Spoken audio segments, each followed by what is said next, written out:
so now we're going to go ahead and we're going to quilt that, and then I'm going to go in and I'm going to put my filler here in. And all I have to do is use my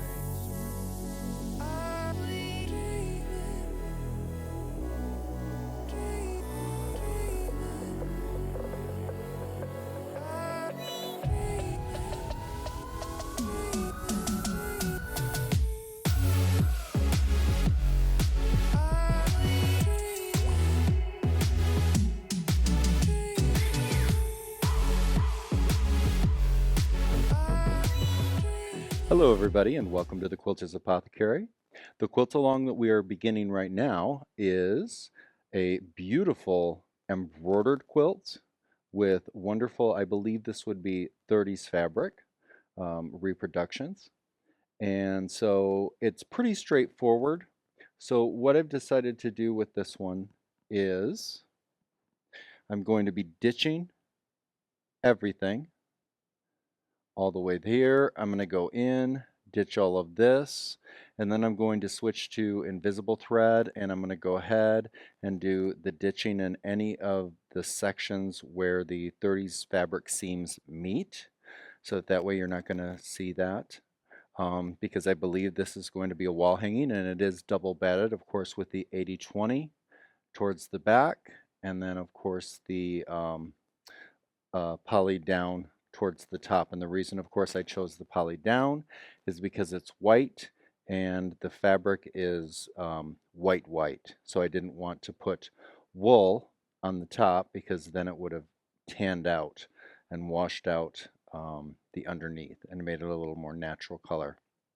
Once I get all of the ditching done in this section, as we roll into these blocks, what I'm going to end up doing is ditching the outside of them, and then I'm going to be using white thread, and I am going to be doing simple, straight, 45-degree crosshatch. Now, the borders out here, I'm actually also going to be doing crosshatch in. So anything that has white, I'm going to be doing all straight line ruler work or 45-degree crosshatch. Okay, so one of the things with this particular quilt, she didn't leave me a lot of backing, so I only have a few inches on each side. So because of that, and I didn't choose to sew strips on because I wanted to get it loaded and done. So what I'm going to do is take my curtain rod, and instead of keeping it flat down like this, I'm going to raise it up just a little bit higher so that when my extended base for my ruler work comes near the edge, it's not going to keep constantly running into my side clamps. Okay, so I'm going to start with the outer edge of my ditch work.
Now I'm going to lock my stitches, and I'm going to start back over at the other end, and I'm going to come under all of these triangles.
Okay, so I've changed to the invisible thread.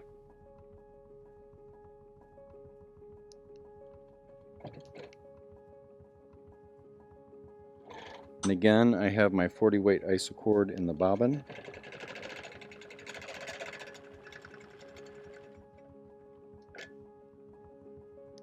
And I am using the smoke colored invisible because it's completely invisible on anything with color. The only time I use the white or clear invisible is on pure white.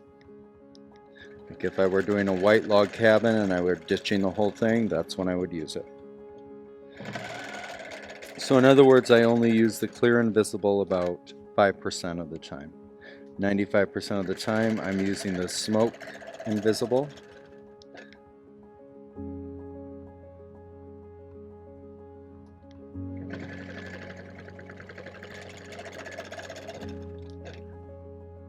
And using the invisible thread on color fabric is so important. I used to not do that. I would just go ahead and change a lot of thread colors and choose a lot of neutrals.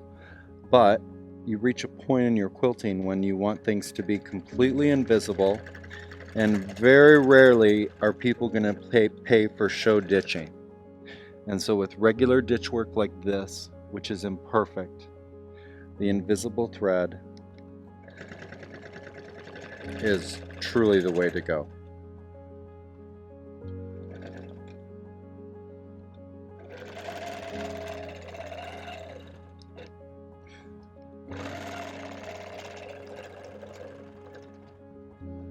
And there.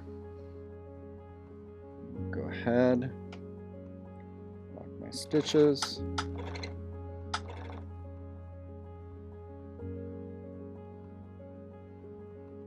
And when I hit my stitch lock, that's taking 5 stitches. And I'm doing that within the space of 2 normal stitches. Okay, so everything is stitched within my throat space except for the 2 corners like that. So I'm going to come over, grab, pick up my bobbin,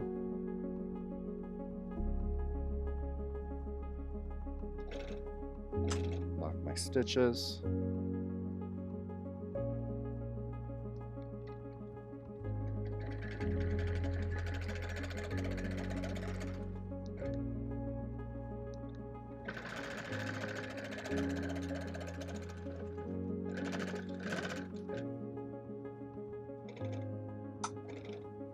I'm going to repeat that over on the other side, and then it's going to be ready to put the design work in the white sections.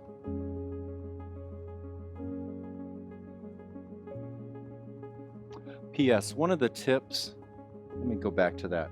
One of the tips, when I'm here, and that's where I ended, when you have invisible thread, before you pull away and pull back to pick up your thread, you always want to grab your invisible thread and pull down a little bit. Any of these fragile threads, you need to do that, otherwise you're going to get a lot of snapping and frustration. And then once you grab it, then of course you have your tail here, but you can't see it because it's in invisible thread. Down, up, pull away, grab my bobbin, pop up that knot through there, give it a snip. Okay, so I'm kind of switched gears from what I originally thought I would be doing on this quilt. So what I'm doing instead is I'm going to do 1/2 inch echo here in the V's, and then I'm going to put a nice filler in here just to add a little bit more positive negative texture to really make that double back come to life.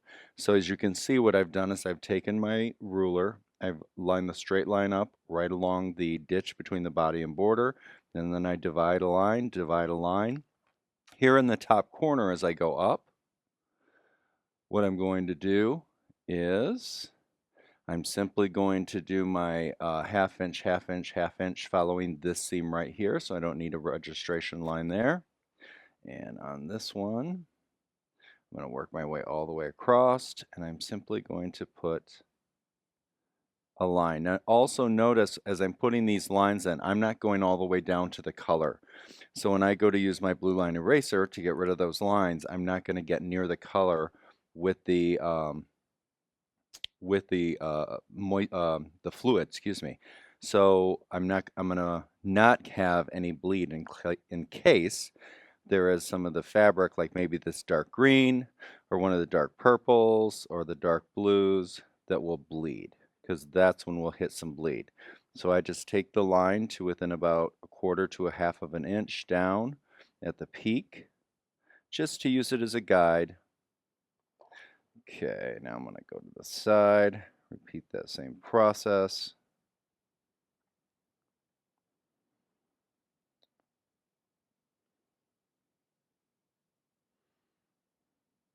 Okay, so now we're going to go ahead and we're going to quilt that, and then I'm going to go in and I'm going to put my filler here. I'm going to stick with my original idea in these blocks and do a simple crosshatch. So there we go. I decided not to do the crosshatch that I originally intended in the whole thing, just because the matchup would need to be so perfect.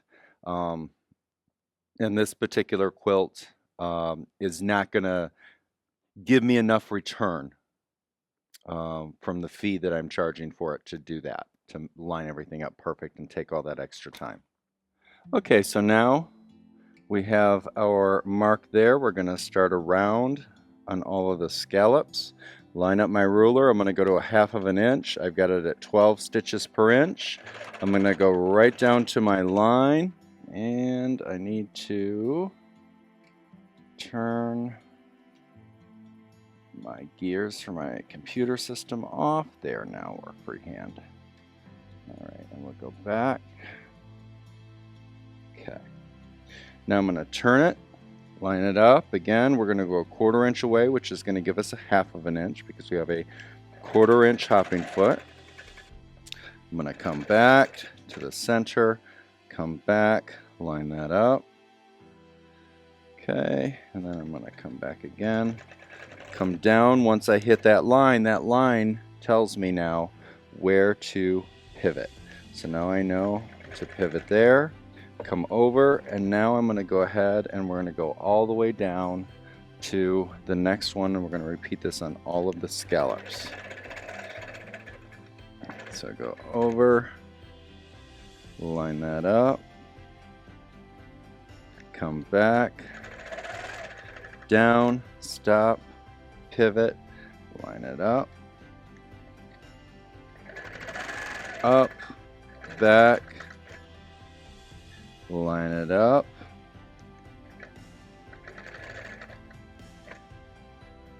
pivot, come down, and now here we're going to use this, and we're simply going to go straight across,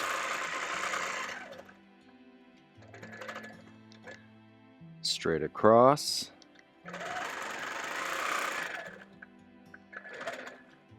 straight across,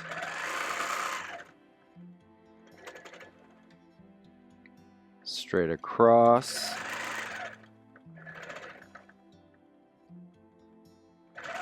cross, and the last one we don't have to do. And now we're simply going to go right over here and repeat the same thing that we did in the other scallops. Now we're going to head up, come over, line it up, come down, and just so the camera can get a good visual, I'm just going to do that and eyeball my 1/4 inch like that. And now I'm going to work all the way over here and repeat that all the way across. And then I'm going to go ahead and get rid of my blue lines with my blue line eraser, and then we're going to move down into this area to put our filler. Again, all I have to do is use my syringe applicator.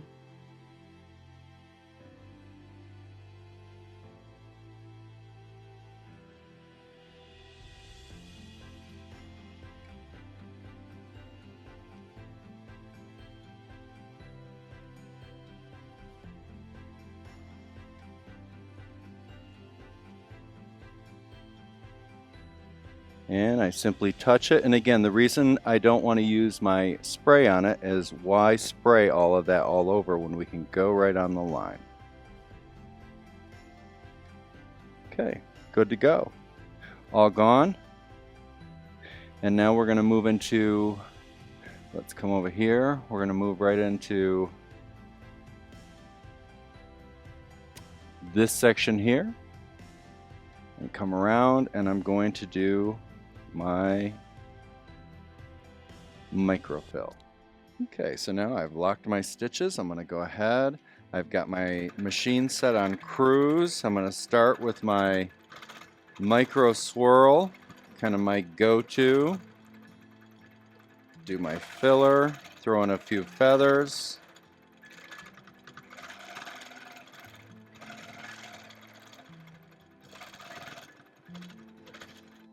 Let me lower my bar here a little bit now, see if we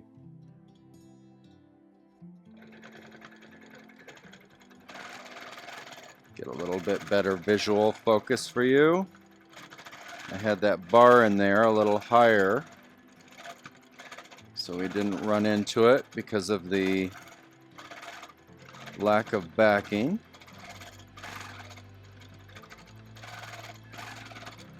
Which can make it vibrate a little bit. And that's what you're going to find if you ever notice that when you're quilting with your machine, for example, like let me do that just to kind of show you.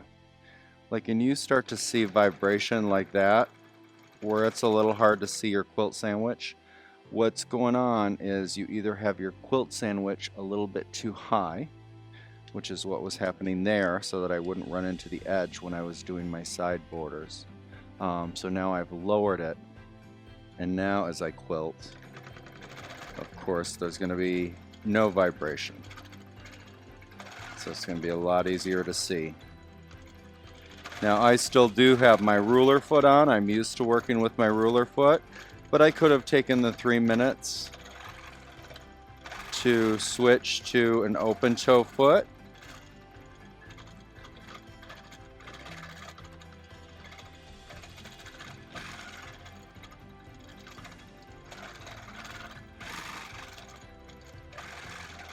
And I'm just going to continue filling in this whole area all the way up. And if you want to follow this with me, Mr. Ritchie, all the way up and around and over and over and over to here.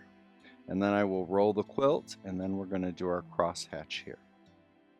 Okay, so I've done my filler out in the outer area, and I rolled and I did my ditch here and also here. And so now we're going to focus on this last section, and then it's just a constant repeat on the way down this little wall hanging.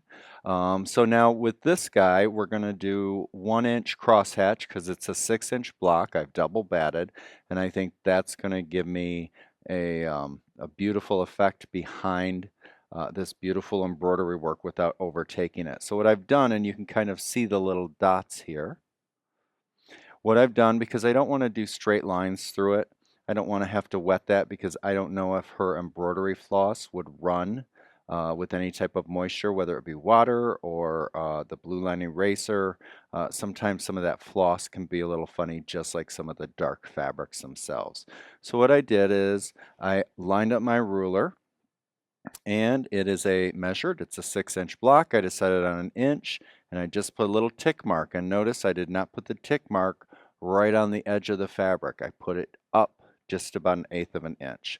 So I'm going to repeat that process over here on this guy. Okay, so I'm going to line that up. And again, one of the things I'm going to do, like when I do this, it's like 5 and almost 6 inches on some of the seams. So I'm just going to bring it back just to find complete centeredness. So I'm going to do that. Going to slide in a little bit. So I'm about 1/8 inch in, and I'm just putting a little dot, just a little dot, dot. Turn the ruler, line that up. Now that one's pretty good. So I'll take that in, little dot, inch, inch, because then I have a double check section when I'm actually using my rulers to do the crosshatch as I go back and forth, which you will see here shortly. Okay, so now, line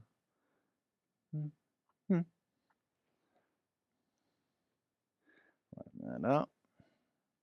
Do it the other way so you can get a good visual. Slide in.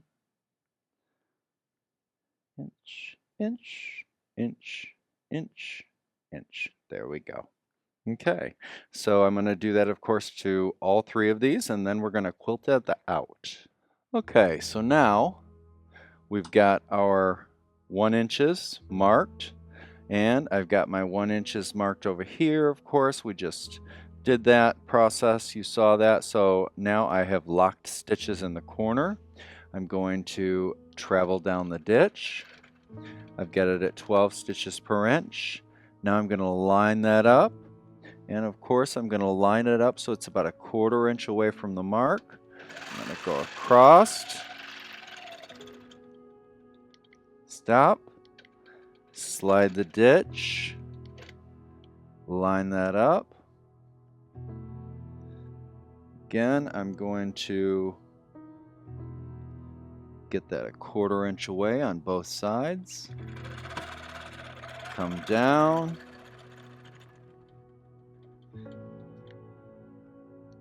Ditch. Line it up.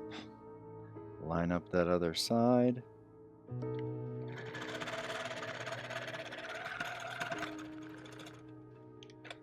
Ditch. Line that up.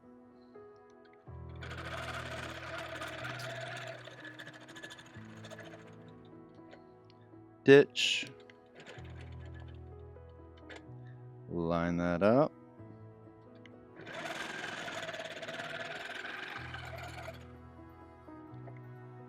And now I'm going to follow this stitch down, and then I'm going to go the opposite way. Okay, so now we're going to go the opposite way. I'm going to start that, follow my ditch over, stop, line that up, go up,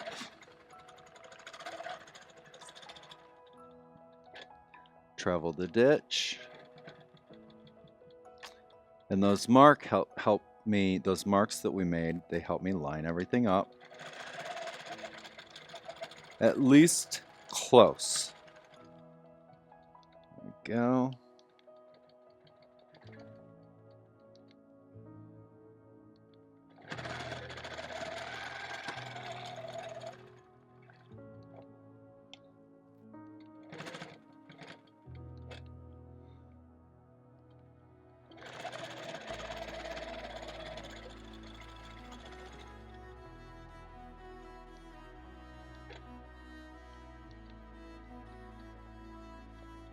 Ditch, last one, line that up,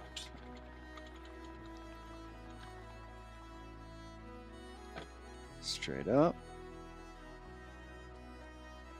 and now we have finished that section.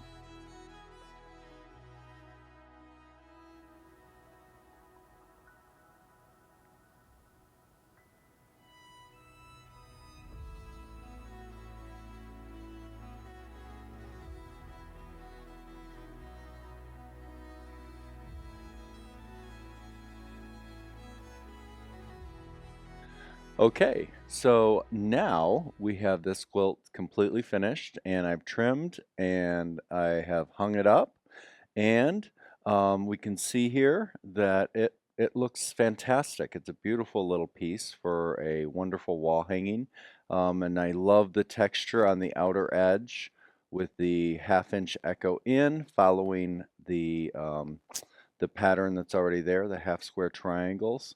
And then of course the filler here adds, I think, a much better energy than what I had initially planned, which was some crosshatch. I just think that the difference between this, which would have been crosshatch, and this really kind of gave it a lot of interest to move the eye around. Of course, ditching around all of the 30s fabrics here and then leaving that be really pops that fabric and showcases it. And then, of course, the star of the show, which is her wonderful embroidery. I think with the crosshatch turned out great. The one thing that I do want to remind everybody is as long as you use the right color, you know, doing something like crosshatch right over the embroidery is a nice way to highlight it without overtaking it. In my early days, I used to like ditch around every single part and then put filler on the outside, which sometimes works and sometimes that looks great. But a lot of times you just want something to highlight and frame it. And I think the 45-degree crosshatch really does the trick to show off her work without without being too persnickety about going in here. Sometimes I think that can make it look cheesy. So we've got another finish and we're on to the next one. So join me for the next one down the road here, and we shall see everybody later. Take care of yourself and take care of each other.